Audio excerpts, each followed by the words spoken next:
Mission 2. Daybreak. Briefing. Eventually the PCs manage to grab some sleep, but the sun has barely started to rise by the time they're woken up again. The rain has finally stopped, and the base buzzes with activity. Messages have been arriving by courier that LSA reinforcements have started arriving and massing just outside Nov Alizia in preparation for a coordinated push to take and secure the city's central district from sovereignty forces. With the district back under their control, locating the captain and the ambassador should follow shortly. The PCs aren't going to be a part of that operation, though, as First Lieutenant Kim and Rio outlined during a briefing via Omni-Hook. They have a different objective, one that's even more crucial to the success of this mission. It's time to do something about the jamming that's been blanketing the city. As long as it remains, there are concerns that, lacking the ability to properly coordinate, the LSA's push to retake the central district will be picked apart. Based on intel gathered from various Union squads following their arrival at FOB Sabre, it seems the Sovereignty has deployed a network of jamming transmitter units throughout the city. Some squads managed to destroy several that they encountered on their way to the base, but that wasn't enough to bring the network down. In order to neutralize the jamming, the entire transmitter network is going to need to be taken offline. Fortunately, Rio has put together a viral code spike package that should be capable of disabling the network from a single transmission point. Once loaded onto the PC's mechs, all they need to do is find a transmitter unit and upload the program, which will happen automatically. However, this will require close proximity access in order to establish a clean link, which means finding and securing a transmitter long enough for the program to upload itself. Local LSA forces believe there to be a jamming transmitter located within striking distance of FOB Sabre, but their intel also suggests that sovereignty forces are heavily reinforcing it, including airborne units patrolling the area. Once the PCs have finished checking over their mechs and all preparations are complete, they're headed back out into the city to take this transmitter and shut down the jamming once and for all. The sun is rising over Nov Alizia by the time you set out. The rain has finally stopped too, though the air still smells like smoke and gunfire. It'll take a lot more to wash all of that away, but it's a start. Your nav points are set for the target location. Word's been steadily coming in about the LSA counterattack set to push into the heart of the city. It sounds to be a big one, but as long as those jammers are still in play, the Sovereignty has the advantage. And somewhere out there, the captain and the ambassador are waiting. Maybe they're holed up in a shelter, maybe they're in enemy hands. There are other possibilities that you don't want to think about just yet. You've come too far to start second-guessing things. The mission's bigger than just a rescue op now, and others are counting on you to level the playing field. Compared to how hard you had to fight to make it this far, the going through the city is so uneventful that at times you could almost forget there's a war on. Seems like the enemies pulled back from this area, likely regrouping and reinforcing key strongpoints, like the one you're approaching now. As you get closer to the target area, the jamming intensifies, glitching even your short-range sensors and distorting your visual feeds with artifacts and ghost images. Then one of those ghost images opens fire, and all hell breaks loose. Mission objectives: neutralize the enemy's comms jamming network, then locate and secure Captain Ferris and Ambassador Banerjee. Mission parameters: Intel places the nearest transmitter within a nearby financial commercial district.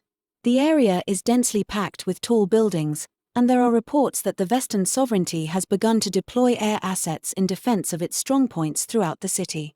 The existence of the jamming network also indicates that the Sovereignty forces have significant electronic warfare assets at their disposal, anticipate systemic invasion and localized sensor jamming optical camouflage equivalent capabilities.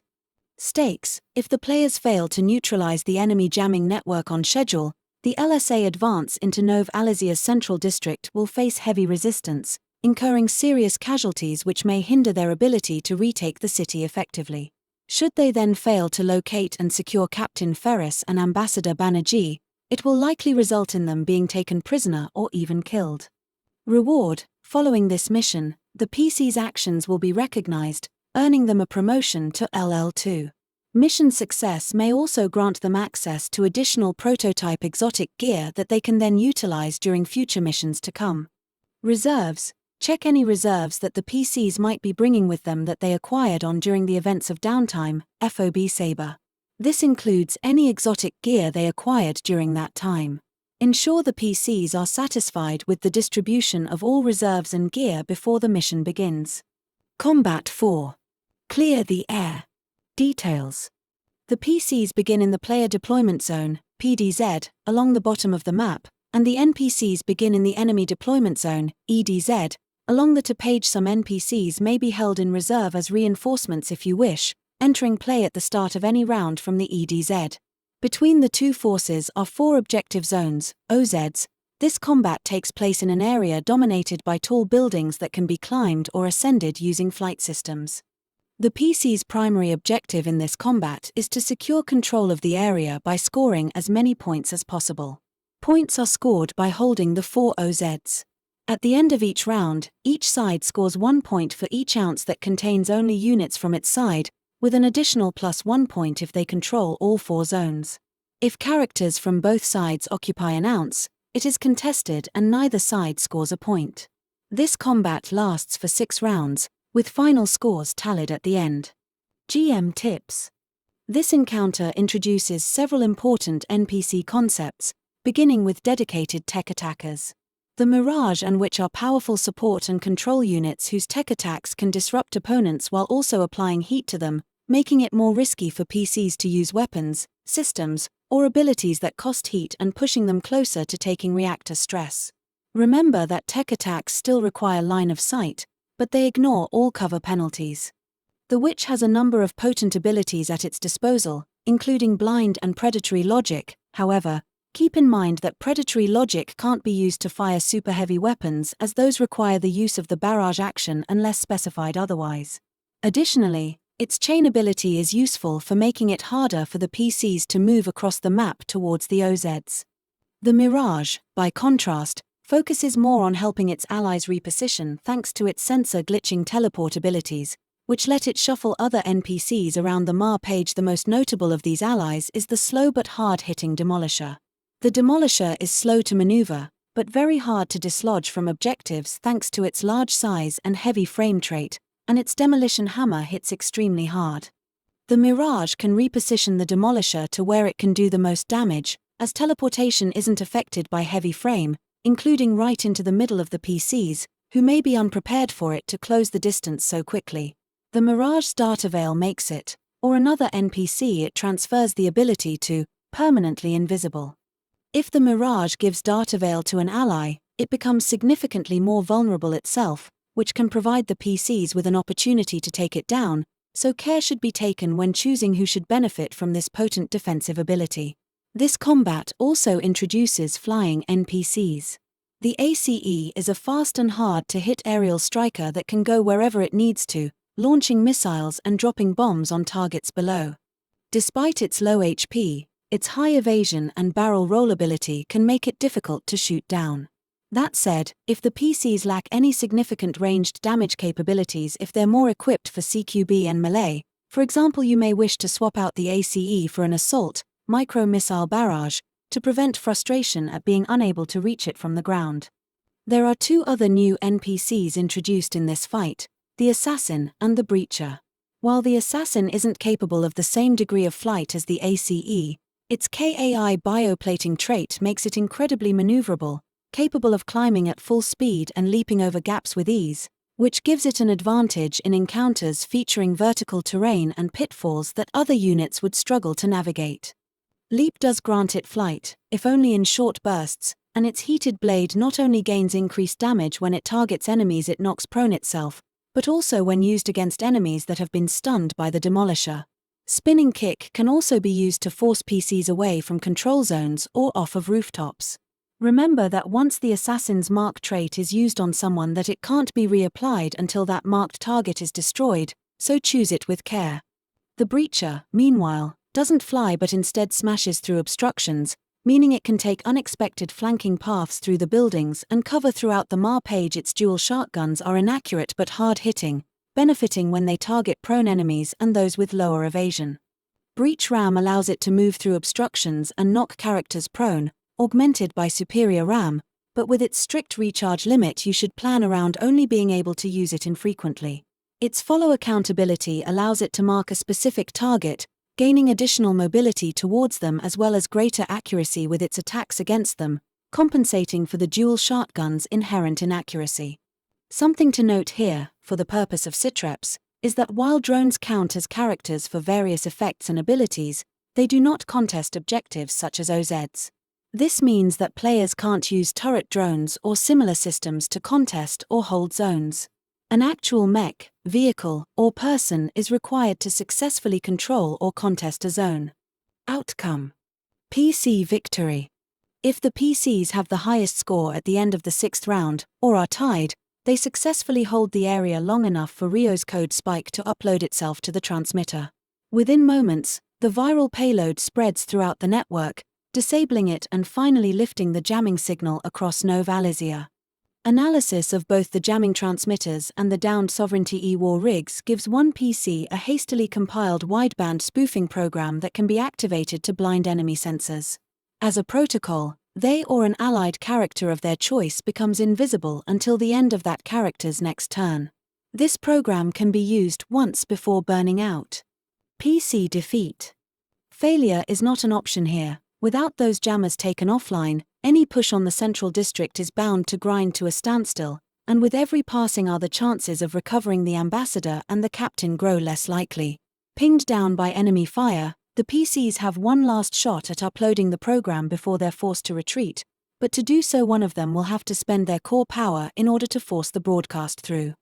If, somehow, no PC has any unspent core power, then they instead have to take one stress. This does not cause an overheating check, the network comes down, but not before further friendly casualties are incurred in those chaotic moments between the main assault beginning and the jamming finally clearing for good. Beat 3. Bootleg play. As soon as the jammer network goes offline, everything's quiet for a moment, and then a cacophony of voices pushes past the fading static as signals can finally get through. Shit, we've got a man down. Contact left, contact left. Can hear you loud and clear. Immediate fire mission, danger close. Need suppression on that building. Systems back online. It takes another moment for clear comms channels to be established, but once they are the PCs can listen in as the LSA reinforcements, bolstered by Union forces, continue their advance on the central district. With the jamming out of the picture, the advantage is now theirs, and their coordinated push is driving sovereignty forces into a retreat.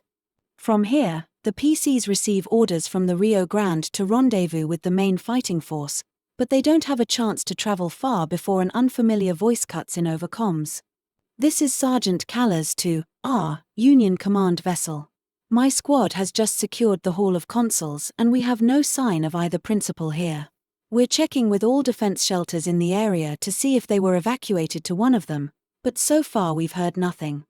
Another voice interjects, this time one the PCs immediately recognize, Rio has something for them. I've got a signal from the captain's ontologic implant. She's moving fast, heading toward what looks like a port facility. Belay the rendezvous, I've got a dropship inbound for your location, get aboard and follow that signal. Sure enough, a Union dropship roars overhead a few seconds later and touches down, the hatches opening to allow the PC's mechs to clamber aboard before it quickly takes off again, moving full speed toward the captain's signal. Despite the hurried nature of the airlift, the PCs are still able to rest and quickly patch up their mechs while en route. In the air for the first time since their rough landing the day before, they now have a much clearer view of the destruction throughout the city, but they can also see LSA forces steadily pushing the sovereignty back. Nova Alizia is a coastal city with a number of major ports, towards one of which the signal is heading. Through cameras, view screens, or open hatches, the port facility soon comes into view, with warehouses and stacked rows of shipping containers spread out beneath the dropship page. As they close in on the signal, the PCs start to see how the sovereignty was able to deploy forces to Nova Alizia in such numbers without being detected. As they watch, a stealth submarine carrier breaches the surface up ahead. From their vantage point, they can also see Captain Ferris and Ambassador Banerjee being forcibly marched toward the sub. It seems that the sovereignty, no longer able to hold the city, is attempting to execute a withdrawal with a pair of valuable prisoners in tow. The PCs don't have a moment to lose. By the time they deploy from the dropship, the captain and ambassador are already aboard the sub, which means they need to disable it before it can submerge and escape. But the Sovereignty doesn't plan to give up the ship lightly, and enemy units begin deploying from the submarine's launch decks and moving to engage. Combat 5. Leviathan. Details. The PCs begin this combat in the Player Deployment Zone, PDZ, at the far end of the pier, arranged however they like. Half of the enemy forces are deployed to the Enemy Deployment Zone Objective Zone, EDZ ounce, the top deck of the submarine carrier, which is already making preparations to dive. The other half of the NPC forces are held as reinforcements. The goal of this combat is for the PCs to occupy and control the EDZ ounce. At the end of the 8th round, if there are more PCs inside the EDZ ounce than enemy characters, the PCs will have secured the submarine long enough to prevent it from diving, allowing them to rescue the VIPs. Each PC and normal NPC counts as a single character for the purpose of scoring, except for drones, which don't count at all, but some NPC templates change this. Elites count as 2 characters, for example, while grunts only count as 1/4. Although they don't count for much, even a single grunt can tip the scale in favor of the enemy. The route to the submarine is heavily protected by various pieces of cover, a mix of shipping containers and deployed barriers, some of which are big enough to block line of sight along the way. The submarine itself is surrounded by water. Anyone, PC or NPC, who falls into the water counts as being prone until they leave the water. Attacks against prone characters gain +1 accuracy, plus the characters are slowed and they move as if in difficult terrain. Characters with propulsion or flight systems, including things like EVA modules and jump jets, Lancer, page 121, aren't affected by this and instead treat the water as normal terrain. Reinforcements. There are also 4 ingress zones, arrayed around the map from which reinforcements can choose to enter. At the end of the first round, all enemy reinforcements pick a single IZ and arrive all at once, entering as a group rather than one at a time. GM tips. The group reinforcement is one of the key features of the Gauntlet sitrep, allowing you to choose where best to deploy your forces to make the approach to the EDZ ounce most difficult. Lieutenant, you could choose to deploy them to an IZ closer to the objective, or to a zone that the PCs have moved close beside or even moved past in order to catch them in a flanking attack. The way you distribute your forces is also significant. By default, the Barricade, Scout, and Sniper will be deployed to the EDZ ounce, leaving the Hornet, PYRO, and Scourer to serve as reinforcements. Should the Assault and Sentinel grunts come into play, you can either have the Assaults deploy within the EDZ ounce while the Sentinels come in with reinforcements, or assign all of them to one of the 2 groups. This combat introduces several new NPC classes: the Hornet, the Scourer, the Scout, and the Sniper. The Hornet is a fast-flying, disruptive controller that can shut down the PC's ability to attack using impale systems and umbral interdiction. Hornets have extremely high evasion but low E defense, meaning they can be hacked and targeted with smart weapons more easily, and reliable weapons can whittle them down in short order. The Scourer is a hard-hitting, single-target striker that wants to attack the same target repeatedly to activate its focus-down trait.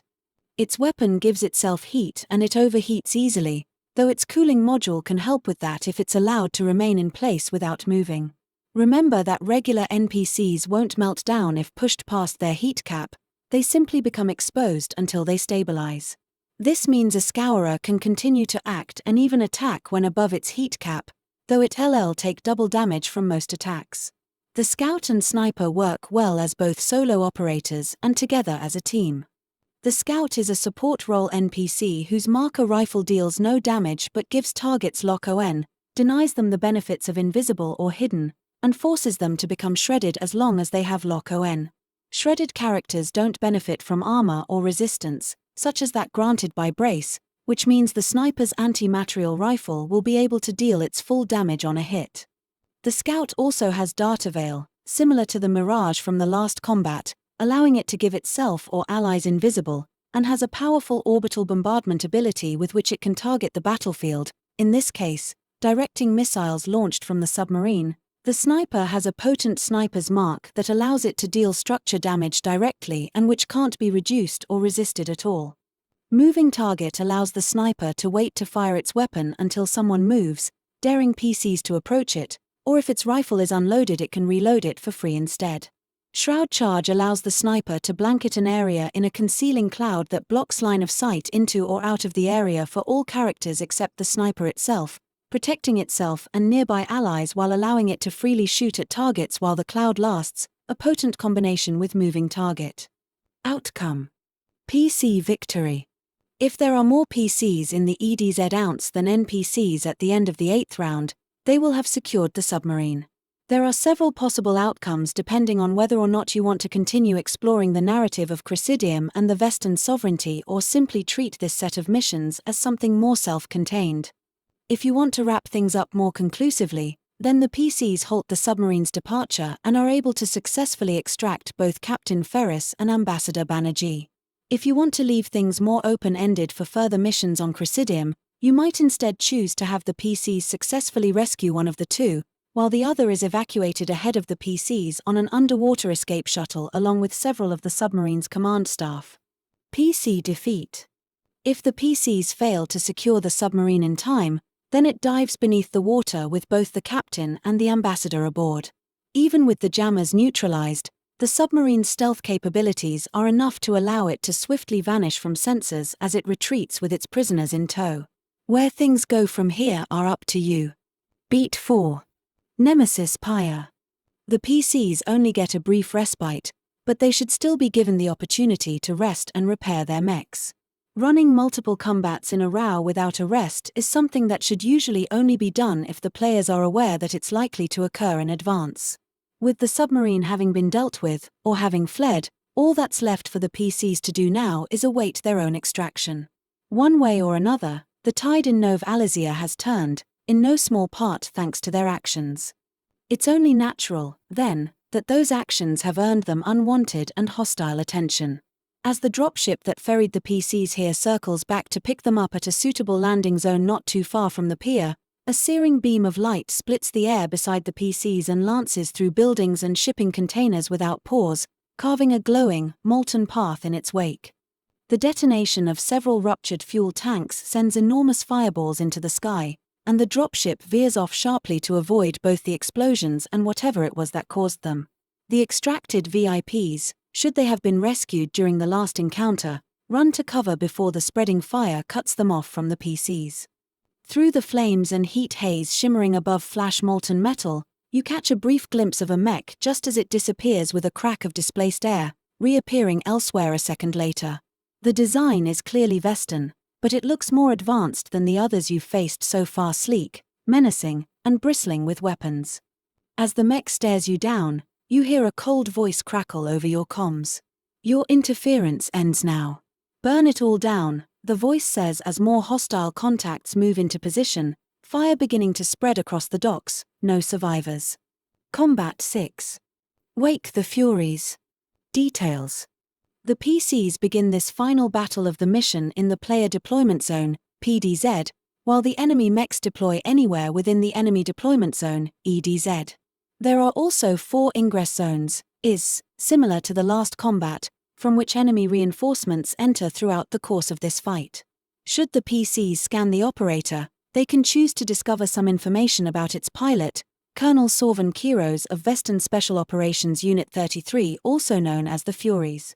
Apparently, he was responsible for orchestrating several key elements of the attack on Nova Alysia and has been active throughout the city during the invasion, leading his unit in various missions of their own.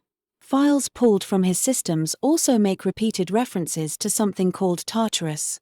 Placed around the map are a number of fuel tanks, which can explode when damaged, or automatically if Kiros's short-cycle lance is turned upon them, similar to the overturned cars from Combat 2, Look Both Ways, page 19. These are size 1 objects with evasion 5, E-defense 5, and they explode with a burst 1 area upon taking any damage or heat. All characters within the affected area must pass an agility save or take 2d6 explosive damage, taking half damage on a success. The affected area then becomes a patch of burning fuel that counts as dangerous terrain. Characters who end their turn in this terrain or move into it for the first time in a round must pass an engineering check or take 5 burn. Any cargo containers that are within the affected area are completely destroyed. Removing them from the MAR page. The goal of this fight is simply to destroy the enemy forces and survive. Once destroyed, Colonel Kiros self-immolates in a gout of plasma, leaving nothing behind but slag and smoldering ash, and after his destruction no further reinforcements will deploy into the fight. Reinforcements. The attackers are also accompanied by reinforcements. These reinforcements are grunts drawn from the Hornet, Scourer, and Sentinel NPC classes. At the start of the second round, and at the start of any round thereafter, you may deploy up to 2 grunts however you like among the IS, up to a maximum of 4 throughout the combat. No more than 2 grunts can be of the same class. If you've already brought a pair of Hornet grunts onto the field, you need to choose other classes for subsequent reinforcements.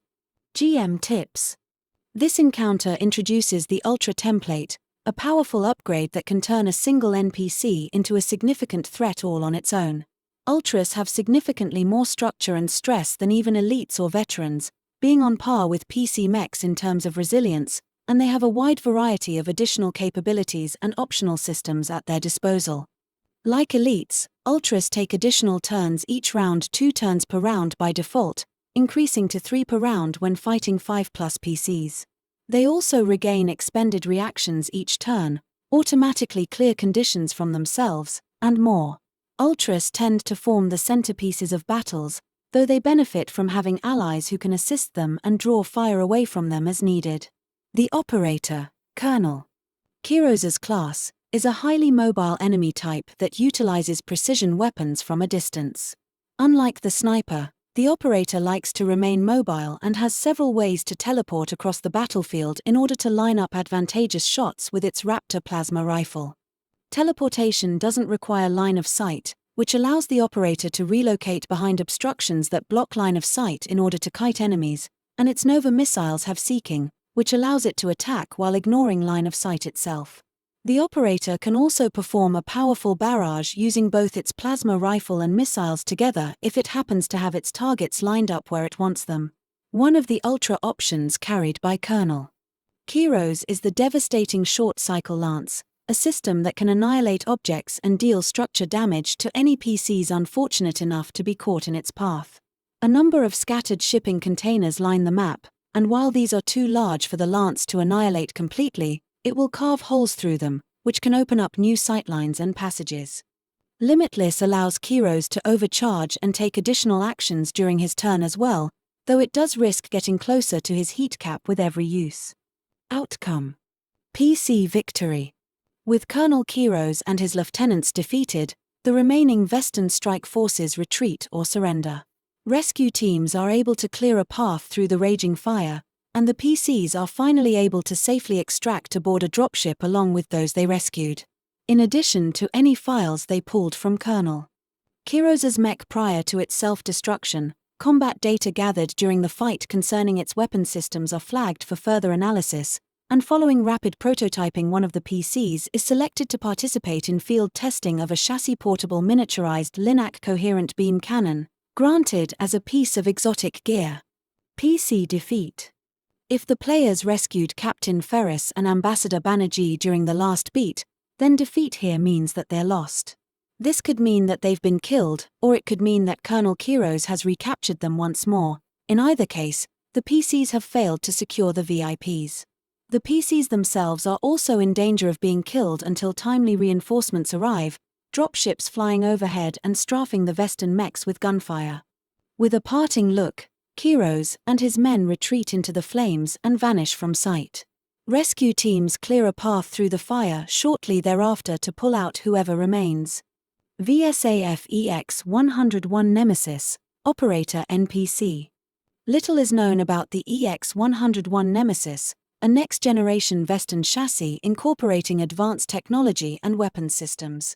Though it has yet to see use in an open warfare scenario until now, LSA intelligence suspects the Nemesis has been deployed in a growing number of covert operations directed against the LSA, including the recent destruction of an oceanic research platform and monitoring station that was publicly attributed to a catastrophic reactor malfunction.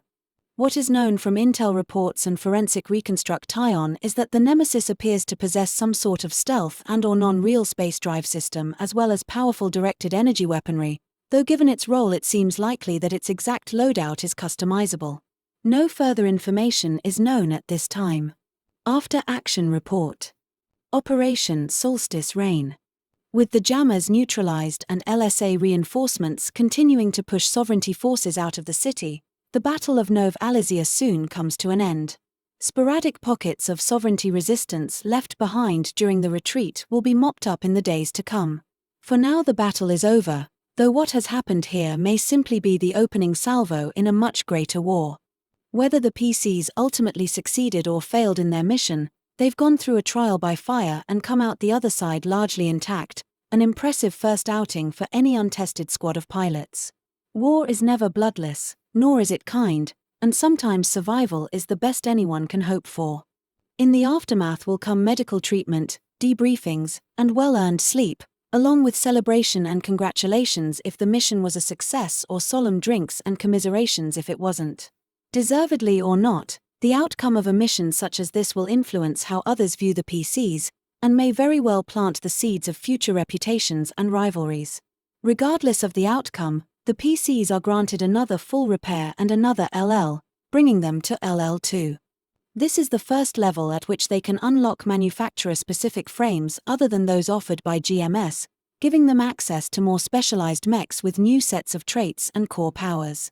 They may also decide to use this opportunity to reallocate some of their talents or their existing licenses. Lancer, page 18.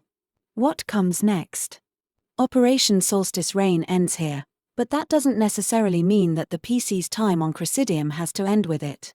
While you can elect to move on to new locations and new missions from here, the conflict between the LSA and the Vestan sovereignty remains a crisis sufficient to serve as the basis for an ongoing campaign, especially if either Captain Ferris or Ambassador Banerjee remain prisoners of the sovereignty. Union won't simply leave them to their fate, and the PCs may find themselves called upon to finish what they started. Should you decide to continue exploring the story of Cressidium, here are some questions that can serve as potential plot hooks to explore in future missions. Taking and holding a city the size of Nov Alizia, even with the element of surprise, is extremely difficult, and chances are that sovereignty forces would inevitably have been forced to retreat. What was their objective with this attack, then? Was it simply to disrupt the negotiations and capture valuable Union prisoners for leverage? Or did they have another objective being carried out even as the PCs were on their own mission? Perhaps Vestan Special Operations Unit 33 was tasked with locating and securing military secrets, prototype technology, or another 6-page perhaps their true objective lay elsewhere, and the attack on the city was a feint. Representatives from the Vestan sovereignty were attending the diplomatic negotiations along with the LSA right up until the attack on Nov Alizia. Though they weren't nearly as receptive to Union's offer of membership, openly going to war seems like a drastic escalation from the established political situation. Is this truly what the sovereignty wants for its people, or has a hardline militant faction within the government forced this conflict for its own ends? What is Tartarus? Files extracted from Colonel Kiros's mech repeatedly reference it, but even when decrypted they remain vague, noting only that operations are proceeding as planned. Is Tartarus the code name of an agent of some sort? A clandestine program? A weapon? And how does it relate to the attack on Nov Alizia, or to Special Operations Unit 33? As the dropship lifts off and the smoldering harbor falls away beneath you, for the first time in days you feel like you finally have a chance to breathe. No one ever knows what their first mission will be like, no one ever knows if they rise to the occasion, but you're still here to wonder, and that has to count for something. What was that old saying about landings, again? Anyone you can walk away from is a good one. Over comms you can hear other units checking in one by one, reporting their status. The sovereignty's being pushed out of the city, and while there may be more to come in the weeks and months ahead, for now at least your part here is done. All Union elements, I send drawdown, Rio announces on all channels, repeat, drawdown. Primary threats have been neutralized, and ground observers are confirming corridor clear for return approach. Rendezvous at designated egress zones and await liftoff back to the Rio Grande. Come on home. There'll be more missions in your future, maybe here on Cressidium, maybe 100 worlds away, with new wonders to experience and new threats to face, new powers to contend with and new causes to champion. There's a whole galaxy out there beyond the peace and safety of the core worlds, waiting for someone like you to come along and make a difference. Time to get to work, pilot.